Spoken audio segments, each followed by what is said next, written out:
leaving from the presser just about a little while ago.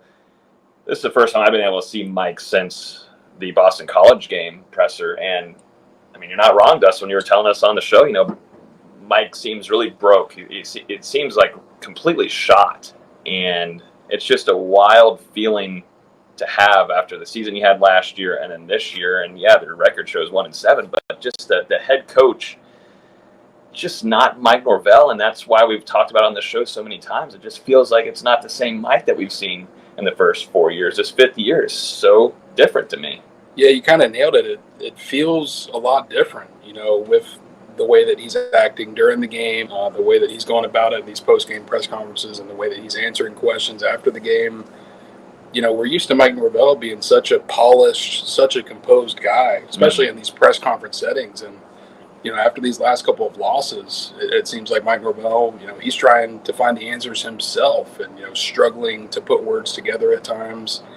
And you even think about what we saw during the game, after, was it the first illegal substitution or the second one? Either way, Mike's over there having some words with Adam Fuller. But it wasn't to the level that we've seen in years past. Some players make some mistakes and Mike would go over and say a quick word to him, but he wasn't getting on them.